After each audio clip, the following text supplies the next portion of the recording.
Hello and welcome to the ID Talk podcast. My name is Peter Counter and I am the editor-in-chief of FindBiometrics and Mobile ID World. And today I am here to present a very special interview with Guijarro, Chief Marketing Officer at Facephi. Facephi recently announced record-breaking revenue for 2022, continuing a long-running growth trend for the identity leader. That makes it a perfect time to catch up with Guijarro on his company's quest to protect identities. In this interview, he and I discuss the effect rapid digitization has had on fraud, as well as the secret to Facephi's success in Latin America and how the company handles user privacy. A major theme that we keep coming back to is the importance of flexibility in the identity industry and how the right business philosophy is the key to achieving a fraud-free future. I loved having this conversation, and I hope you'll enjoy it too. So here is my interview with Facephi CMO Guijarro on the ID Talk podcast.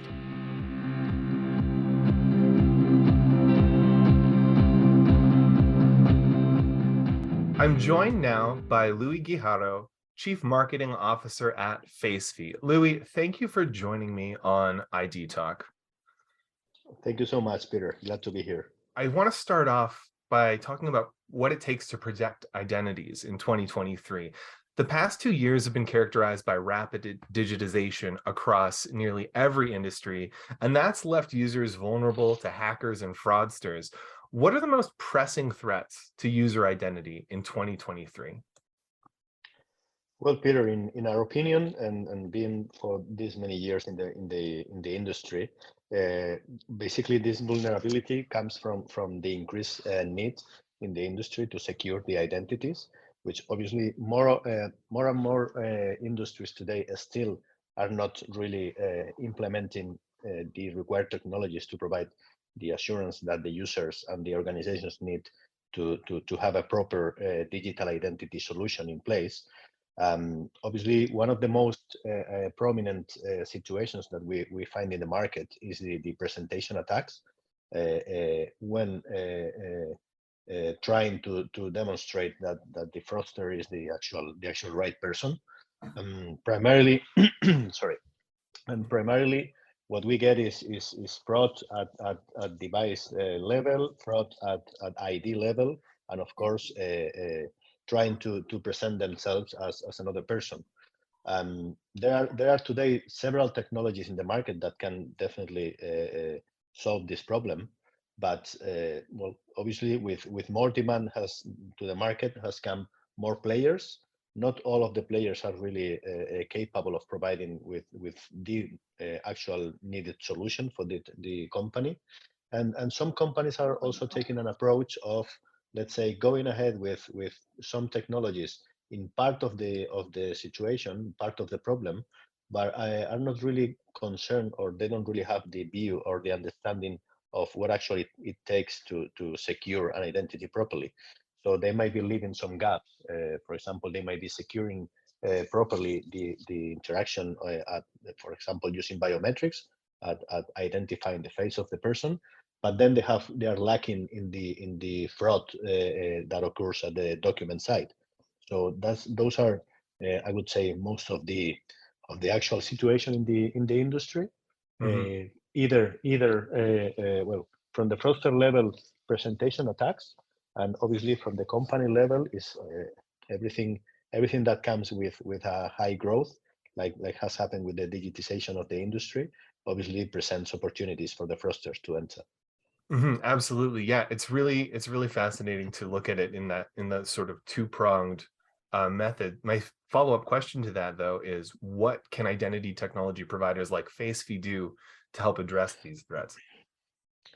Well, basically, the approach that we've taken is to have what we call a Swiss knife tool in the industry, because with the years that we've been in the market, we've realized at the end there is no single use case, there is no single need, and there is no single approach.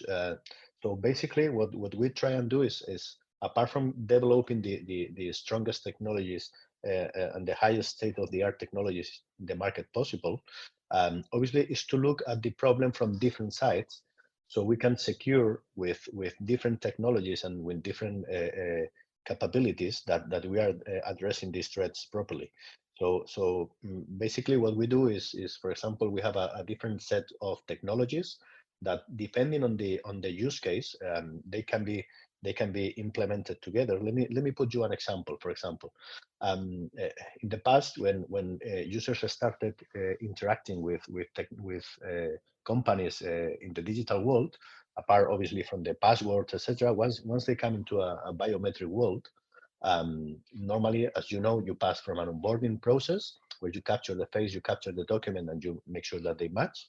And then you use the biometric template to authenticate the user in the application, in the website, etc.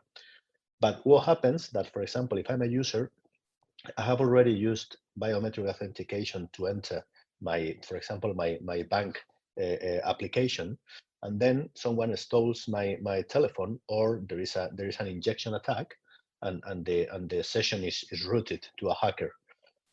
Obviously, that can pass as a valid session for the company, but it's been hijacked.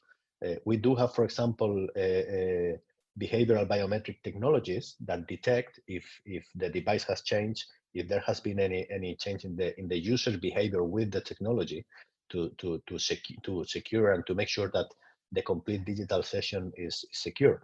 So basically, by having this different set of tools, you can implement different sets of technologies at different points. Imagine in this example I was mentioning, as a user, I use my face to authenticate and enter the app.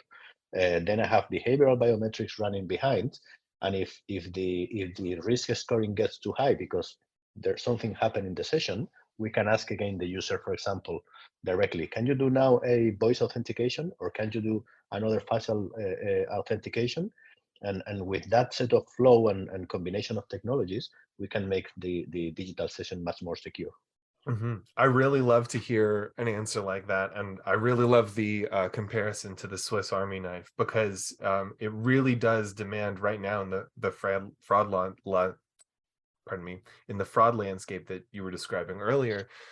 It really does need that multi-tool approach, and one that can only really be served by a biometric identity platform with all of those tools. I want to talk a little bit about something you mentioned earlier too.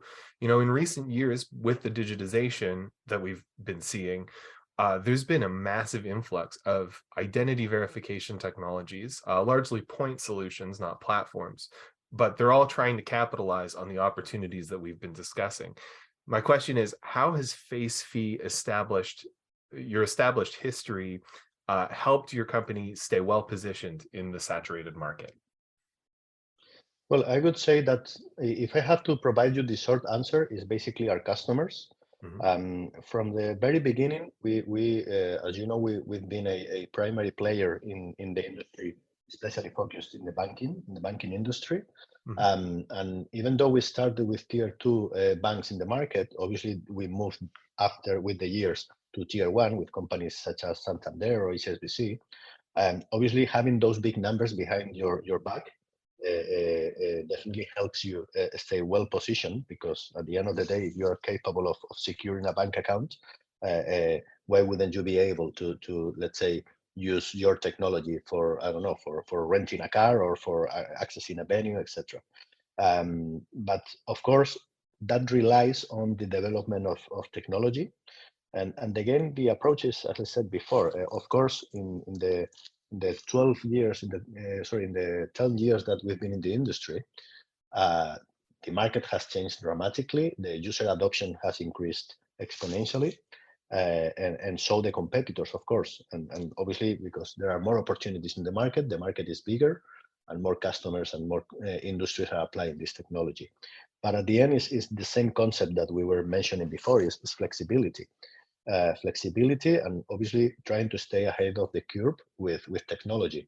Let me put you an example. Even though we primarily focused in the past in the banking industry, as you know, not all technologies fit every regulation in the market and every use case. So flexibility for us is key. You can approach with the same use case. You can approach, for example, a country with one regulation, and so you need one technology, and you might go to another one and have a different technology for the same purpose. Like if I put an example, when doing an onboarding in Mexico, you will need the standard procedure: capture the document, capture the face, make sure that the document is valid, make sure that the face is actually a real person, and then match those two. But then you need to add to this standard process, you need to add a video recording of the person saying that they accept terms and conditions and that they are doing it today and at this time. If you have that same use case, for example, in the European Union, you have to do it through a video call, video recording. Is the exact for the user is the exact same process, but the technology behind is completely different. So basically, for you need different technologies and different capabilities to address the same problem in different geographies, verticals, etc. So for us, if apart from obviously using our customers as leverage to showcase our capabilities, obviously is again staying ahead of the curve with the technology and trying to provide the technology as flexible as possible to be able to cover the demand, to keep Froster away, and obviously serve the users as good as possible. Absolutely. Yeah, I feel like that's that theme of or that refrain of flexibility is going to be coming up a lot in this conversation, and it's really great to hear about the importance of having technology deployed and in practice, and not just hypothetical capabilities, but being able to actually show real examples of your technology in practice. For our audience listening, I'm sure that they all understand this concept, but I'm wondering on a practical level, what are some key differentiators that relying parties should look for when they're trying to protect the identities of their users?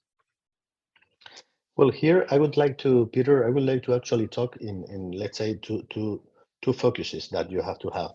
And we always like to put first the user and then the security. When I mean the user, is obviously not only the user's data that it needs to be properly secured while accessible when required, but also there is one point that we need to make sure is that the user experience, that you really need to focus on user experience, because at the end of the day, you might have people from, I don't know, 95 years old to 15 years old, and they use technology and understand technology differently, and they are not as tech savvy as others. And let's say, for example, if you don't keep focusing on user experience, there might be some fraud coming in from a let's say a process that some people may understand is secure, and they will not realize that, for example, their identity is being hijacked. And that from the user's part. When you're talking about the actual architecture and the actual company side, of course, they need to know that the technology they are relying is a tested technology, because, as you said, with this massive influx of technologies, there are lots of vendors that are in the market that they actually don't develop the technology, don't own the technology, or they're simply third-party vendors, which that is not, I'm not to say that this is not a proper business. There are great companies selling solutions of other people that they have a wonderful product because they add value differently, but you have to make sure that the technology is tested, that the technology is actually secure. Obviously, you have NIST organization checking the accuracy of the technology. You have their APITA to make sure that okay, for example, in the liveness test, this company really can secure your identities and is not going to be prone to a presentation attack. So basically, making sure that the technology you are trying to implement in the company is from a reliable vendor. And there is one thing that the industry doesn't do today, and this is a problem, is that with this influx of companies selling verification technologies, it's difficult to differentiate the good ones from the average one from the bad ones. So one of the things we always recommend to our customers is that they talk to other customers, we put our, for example, if we are opening up or we are discussing with one client, we provide them directly references to other customers and say, okay, they have the same problem as you. Why don't you go and call them? Because most probably they will obviously explain you if their opinion of our technology or of our company is the proper one or not. And that is also a point that you should be taking care of. So basically, making sure what company you have behind by checking organizations such as NIST or other venues, and obviously double checking that the company you are trying to work with has leverage and some real in production solutions in the market. Absolutely. I really love that last point that you made there. And again, that goes back to what you were saying about the importance of having those large customers that you've been able to, leverage to great success. Yeah, You really do and need there to is have those examples. and there's one point also, Peter, that I would like to stress is that, Hmm. I mean, because at the end of the day, these technologies are easy to implement when you have the proper architecture behind. But the reality of the companies is that their needs change completely from one year to the other. So another differentiation factor that they should be looking at is the capability of the provider to deliver you the product in different scenarios and situations. So, for example, let's say that today I'm a company that runs primarily on a mobile app, but then tomorrow I will be needing my solution on desktop. I need to check the capabilities of this company actually to have the product ready for desktop, for being used in a web browser in a computer. Or for example, let's say that for any reason I need to change or I need to expand my market from Android, from iOS. Let's say that we need to have hybrid languages for any purpose or any application. Obviously, it's important if you find a vendor that has the capability to use all those, and obviously that all the security that is, for example, applied to the mobile can be reflected to a different application. Because uh, obviously, if I'm talking to a customer, I'm going to show my jewel and the best solution that I have in the scenario that I have. Like, for example, my solution on mobile might be great, maybe the most secured, but then when I move, or if I have to transition that technology to a web browser, then the situation changes. So Mhm. of course, that could be also prone to attack if part of the traffic that you're coming, some of the users are coming from different channels. You need to make sure that all the channels are as secure as the more important one. Yeah, absolutely. And it's I mean, now is a very great time for that message, because everybody listening to this absolutely knows how quickly customer needs change. They change literally overnight. And once again, flexibility is the way to stand on top of it. And of course, this is not just about customer convenience here. These are very high stakes transactions. So it's really important not to compromise as well. Um, Yeah.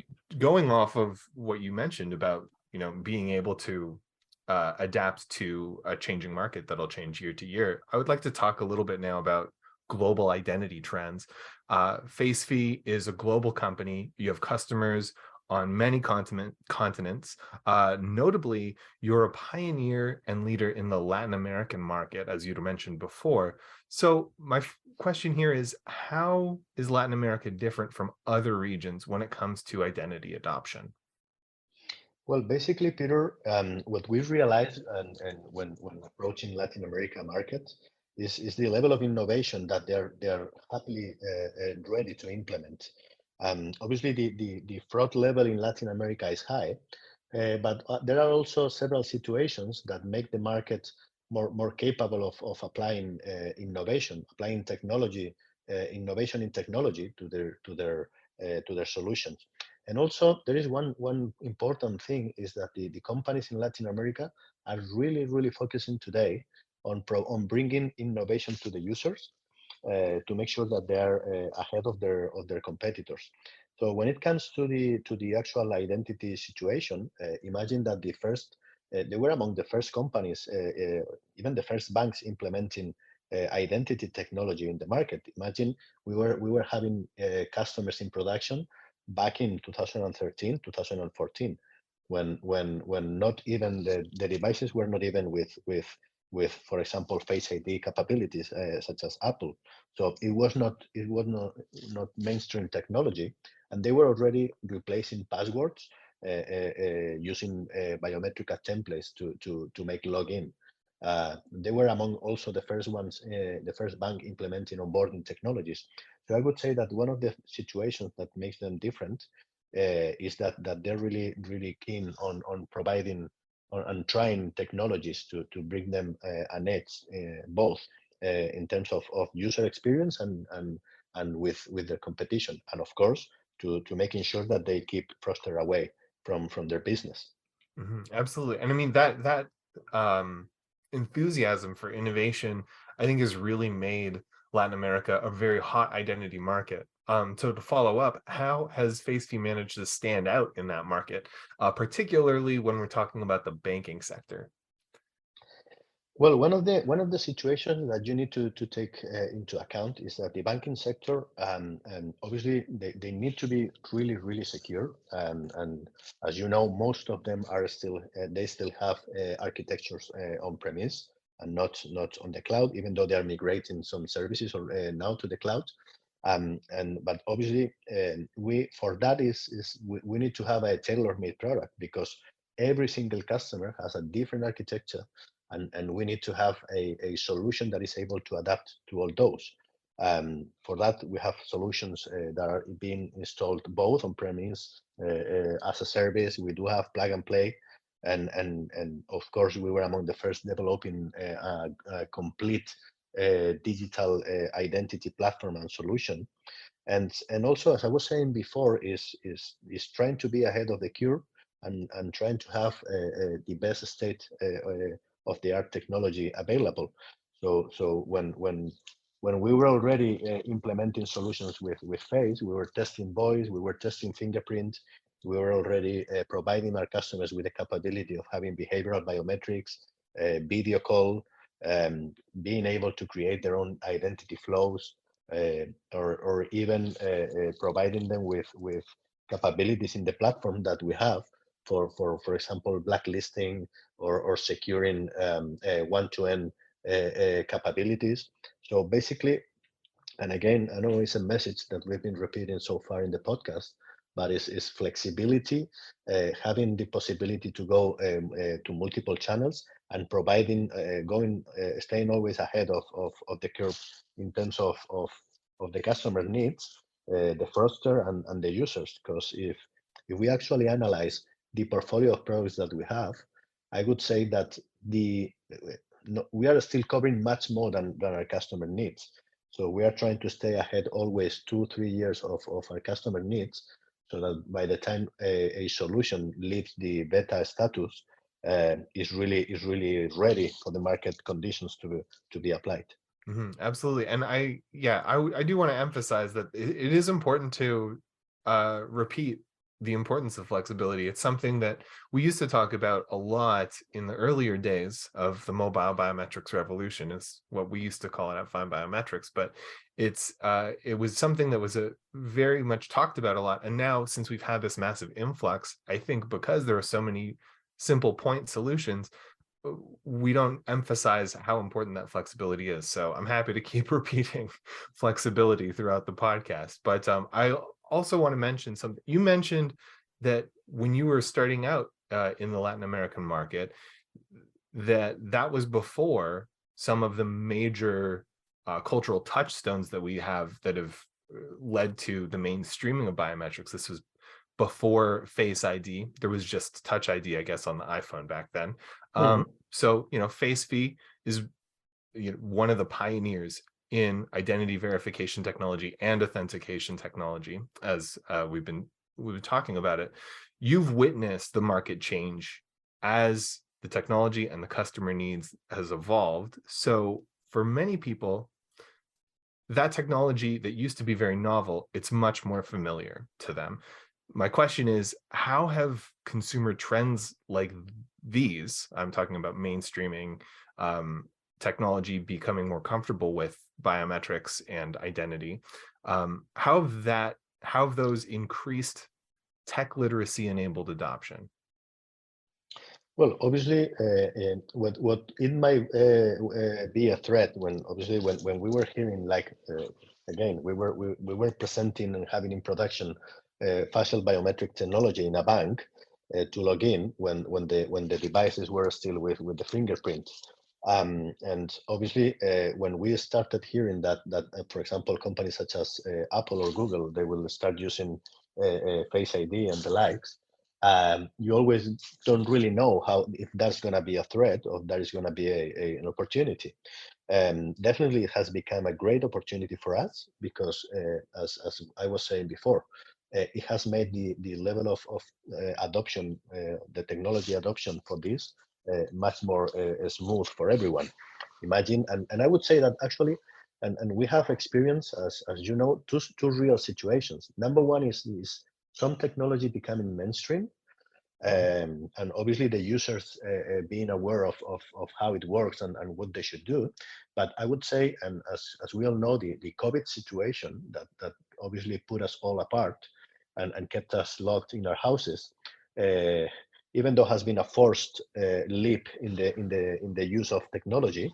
It has really increased this literacy because, for example, and this is something that we have talked previously in this podcast about a use case that we had back in COVID times when we were approached by a bank in Argentina saying, well, basically their problem was the government is we are the ones that pay the pensions to the retirees in our country.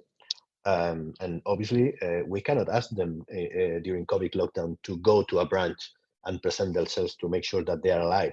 So we keep paying them their pensions. And we developed a technology for doing basically a liveness test, just opening up an application within the bank application. And they were demonstrating that they were still alive and they were collecting their pensions. And this was obviously a use case that was to be used from people 65, 75, 70 years old and above, that had to be deployed without really being able to explain them because they were at their houses. The cure was okay. Here you have it. Either you use it, or then it's going to be much more difficult for you to collect your pension. And again, and this is something that I mentioned before. If you do the proper user experience, doesn't matter if we are talking to a 12-year-old person or we're talking to a 95-year-old person. If the technology is the proper one and the user experience is the proper one, the tech literacy obviously grows dramatically. So there have been several situations in the market that have made, well, imagine, as I was saying, for example, at the beginning, we developed the technology to be used for access control, to access venues, etc. We pivoted to the mobile because we knew the trend was coming, and that was like 3 years ahead of the actual curve coming. And for example, we've been using the technology now in for ATMs to withdraw money. You only approach the ATM, and with your face you get identified, authenticate as well, and then you're able to withdraw money. So obviously, with everyday situations and being now the situation being biometrics available at every level, every industry, and every use case, obviously all these changes have created that I would say the barrier to entry to the technology is not there anymore.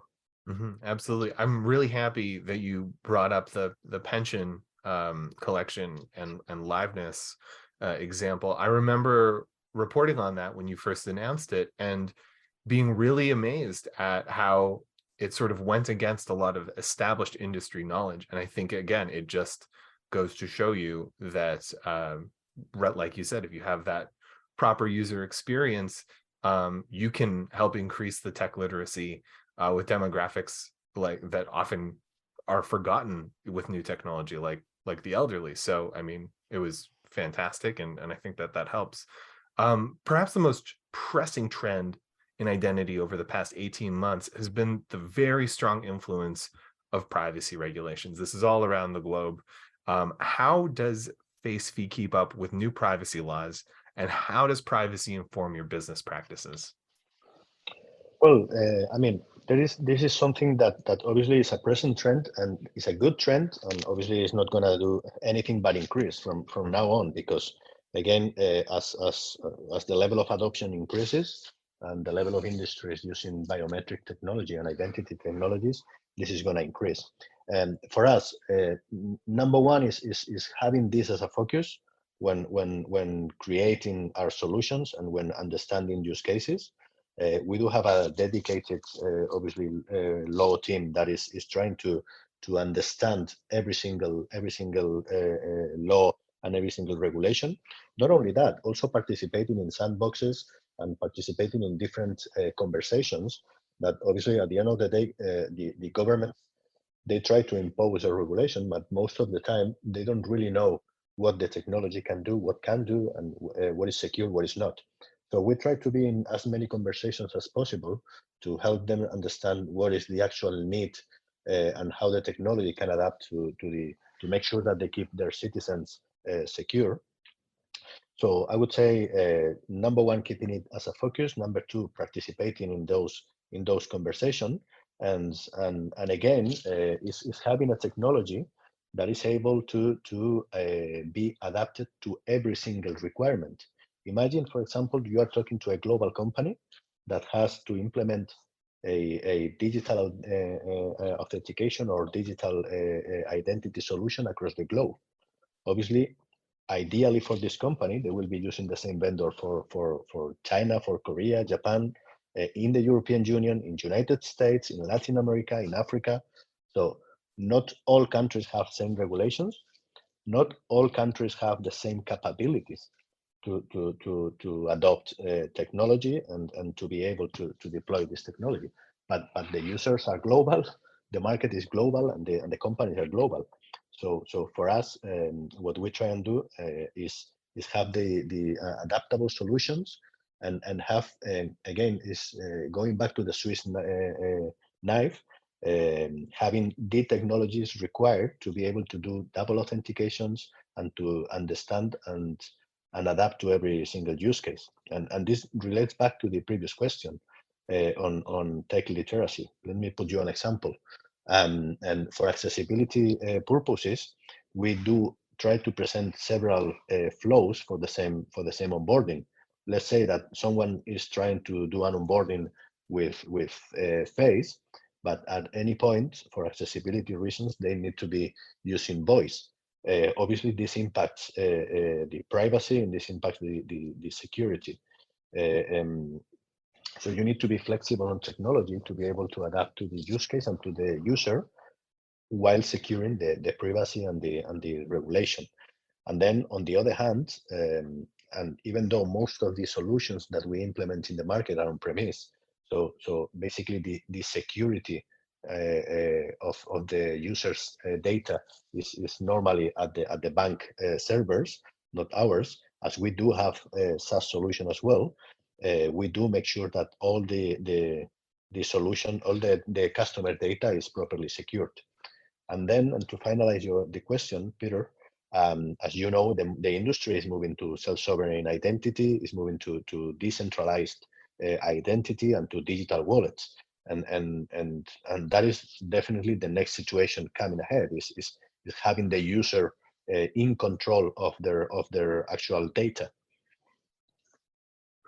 Yeah, absolutely. And it's a very empowering paradigm. And once again, not to just continually repeat it, but it's something that you need to sort of be prepared for, because that reality is here, and those opportunities exist now. And so it's great to have that essentially business philosophy and innovation philosophy to help that happen.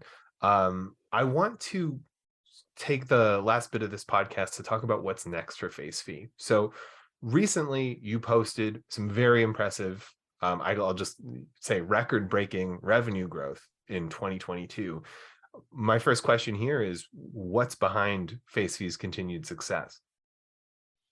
Well, I would say one of the things is that since from the very beginning, when we were implementing these technologies with our customers and with this approach of making the technology completely a perfect suit to our customer and to their problem, is sitting together with them, understanding what the user really needs and what is really a proper experience for the user, while securing the systems from our customers, and being able to adapt our product to the actual need, and making a complete fit to the customer.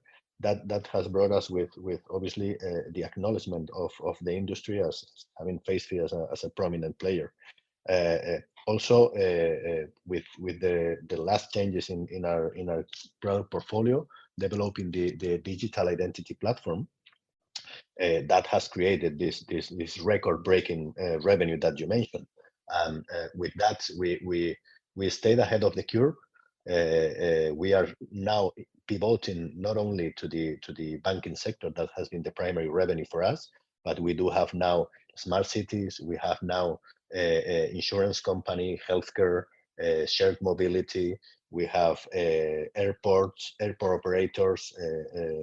Hotels. So basically, we are implementing the technology now in across different industries, geographies, and use cases. So that has created that success that you mentioned. I'm just to go off of what you just mentioned about global opportunities and new markets. Specifically, I'm wondering what markets are you pursuing? Well, the approach that we're having is now that we are a prominent leader in Latin America. Obviously, we are entering new verticals across Latin America, and trying to use this leverage in the banking industry for fintech, for crypto, for gaming, and for the other verticals that we were not really entering, and trying to cover the few existing countries where we were not present in Latin America. But as you know, we opened up a subsidiary in APAC several years back to take care of all the Asia Pacific market. And just last year, we opened the EMEA office that is based in London, but taking care of Europe, and with people dedicated in the ground in Africa, in Middle East, and across several European countries to expand our technology to, again, different geographies, different verticals, and use cases. Fantastic. Well, I mean, that's all extremely exciting, and we'll have some links to some of those announcements in our show notes. So everybody listening, you can just tap on those links to learn more there. But before you do that, I have one last question here for you, Louis, and it's a little bit more on the short term. What can we expect from Facephi in 2023? Well, in 2023, we are mostly focused from the company expansion is to implement and to really make sure that we have boots on the ground in all these countries that I've mentioned. From the technology standpoint, we are really looking at operating in digital wallets, as I mentioned, several use cases with the smart cities, with decentralized identity, self-sovereign identity. So basically, that is the technology we really believe, and we want to be, let's say, ambassadors for that, because we understand that is definitely the way ahead.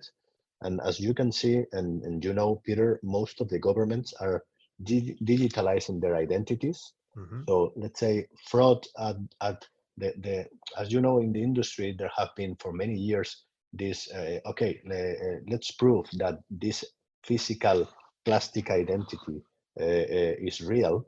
But as governments and other organizations start to put their identity in digital already, and having the possibility to open up their databases securely, of course, to different use cases, I really see the way forward for that. And as a company, we're really focused on again putting the user at the center, and definitely these decentralized identity technologies and self-sovereign identity technologies are gonna help smooth this path. Well, that's very exciting, and I can't wait. Just as my role as editor here to be reporting on those developments as they happen. Louis, thank you so much for joining me again on the podcast. Before we go, how can listeners get in touch with you to learn more about everything that we discussed today? Well, the best thing they can do is they can go to our website, which is facephi.com, and there is obviously a contact form over there. Obviously, as today we have the possibility also of LinkedIn or even by email to facephi@facephi.com. Fantastic. Well, once again, Louis, thank you so much for joining me on ID Talk. I'm excited for the next time we get to chat. Thanks to you, Peter, and thank you for inviting us as always. We really look forward to participate in keep participating in this conversation with you in the identity industry.